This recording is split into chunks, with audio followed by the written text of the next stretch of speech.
2024 தமிழகத்துல ஒரு அரசியல் புரட்சி ஏற்பட போகிறது என்பது நமக்கு தெல்ல தெளிவாக தெரிகிறது. ஏன் இது நடக்குது? ஏன் நடக்குது? ஆங்கிலத்தில் சொல்வார்கள் the last straw on the camel's back. ஒரு ஒட்டகத்தை கொண்டு வந்து அது மேல வெயிட் ஏற்றலாம், தாங்கும். தமிழகத்தில் ஊழல் ஓடலாம், ஓரளவுக்கு தாங்குவோம். குடும்ப ஆட்சி ஓரளவுக்கு தாங்குவோம்.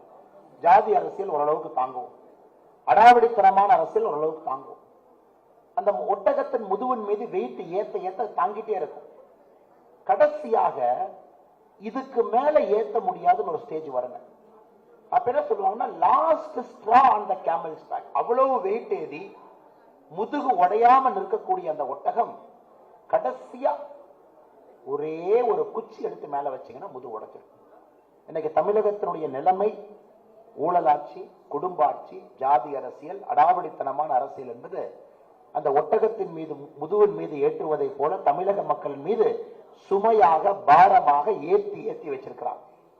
இத்தனை நாம என்ன சொல்றோம்? ஐயோ உடையிலேயே, நம்ம மக்கள் ஏத்துக்கிட்டாங்க தானே, மக்கள் ஊழல் அரசியல் ஏத்துக்கிட்டாங்க தானே, நம்ம நல்லா தான் இருக்கோம். ஐயோ உடையிலேயே மக்கள் குடும்ப ஆட்சி ஏத்துக்கிட்டாங்க தானே, ஐயோ உடையிலேயே மக்கள் ஜாதி அரசியல் ஏத்துக்கிட்டாங்க, ஐயோ உடையிலேயே மக்கள் அடாவடித்தனமான அரசு. நமக்கு தெரியும் அது உடைகின்ற நேரத்தில் கடைசி குச்சியை வைக்கும் பொழுது அந்த எக்ஸ்ட்ரா வெயிட் அந்த கேமலை உடைத்து காட்டும்.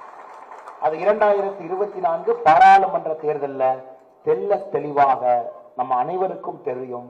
தமிழக மக்கள் விரக்தியினுடைய விளிம்பில் நின்று கொண்டிருக்கின்றார். யாருகிட்ட போய் சொல்றது, என்ன பேசுறது, அக்கௌண்டபிலிட்டி எங்க இருக்கு, குட் கவர்னன்ஸ் எங்க இருக்கு, நல்ல ஆட்சி எங்க இருக்கு, யாருகிட்ட போய் முறையிடுறது? எம்எல்ஏக்களே இன்னைக்கு மணல் கடத்தல் அதிபர்களாக, சாராயம் இருக்கக்கூடிய அதிபர்களாக, கட்ட பஞ்சாயத்து செல்லக்கூடிய அதிபர்களாக, போலீஸ் ஸ்டேஷனை கைக்குள்ளே வைத்திருக்கக்கூடிய மனிதர்களாக மாறி இருக்கும் பொழுது மக்கள் யாருகிட்ட போய் முறையிட முடியும்? இங்க இருக்கக்கூடிய ஆட்சியாளர்கள் எல்லாமே துதிபாடக்கூடிய ஆட்சியாளராக மாறி ஒரு குடும்பத்திற்காக தொடர்ந்து துதிபாடி கொண்டிருக்கக்கூடிய ஆட்சியாளர்கள், அமைச்சர்கள் இருக்கும் பொழுது யாருகிட்ட போய் மக்கள் முறை சொல்லுவாங்க? எங்கே பார்த்தாலும் லஞ்சல், எங்கே பார்த்தாலும் ஊழல் என்று இருக்கும் பொழுது மக்கள் தங்களுடைய குறைகளை யார்கிட்ட போய் சொல்லுவாங்க? ஐயா, அதனால்தான் இந்த தேர்தலை பொறுத்தவரை இந்தியாவிற்கு ஒரே ஒரு பிரதம மந்திரி வேட்பாளர் மட்டும்தான் இருக்கின்றார். அது பாரத பிரதமர் நரேந்திர மோடி அவர்கள். இதற்கு முன்பு இருந்திருக்கலாம், காம்படிட்டிவ்ல ஒருத்தர் வந்திருக்கலாம், நானும் வேட்பாளர், என் கட்சி சார்பா நானும் இறங்குறேன். ஆனா 10 ஆண்டுகளாக மோடி அவர்களை பார்த்த பிறகு தமிழகத்தில் இருக்கக்கூடிய எல்லா மக்களுக்கும் மிக தெளிவாக தெரியும், நம்முடைய பாரத நாட்டுக்கு இருக்கக்கூடிய ஒரே ஒரு பிரதம மந்திரி வேட்பாளர், இன்னைக்கு இருக்கக்கூடிய பிரதமர் 2024 3வது முறையாக ஆட்சி கட்டளை அமரக்கூடிய தகுதி படைத்தவர் நம்முடைய பாரத பிரதமர் நரேந்திர மோடி. ஐயா, அந்த ஆட்சி கட்டளை அமர்வதற்கு ஒரு தகுதி வேணும் ஐயா. That chair is not an easy chair for everybody to sit. எல்லாரும் போய் உட்கார்றதுக்கான இருக்கை இல்லைங்க ஐயா. தியாகம், அர்ப்பணிப்பு, உழைப்பு, தவத்தினால் ஒரு வாழ்க்கை, மக்களுடைய முன்னேற்றத்திற்காக யார் உட்கார்கின்றார்களோ அவர்களுக்கான இருக்கை தான் அந்த பிரதம மந்திரியினுடைய நாற்காலி.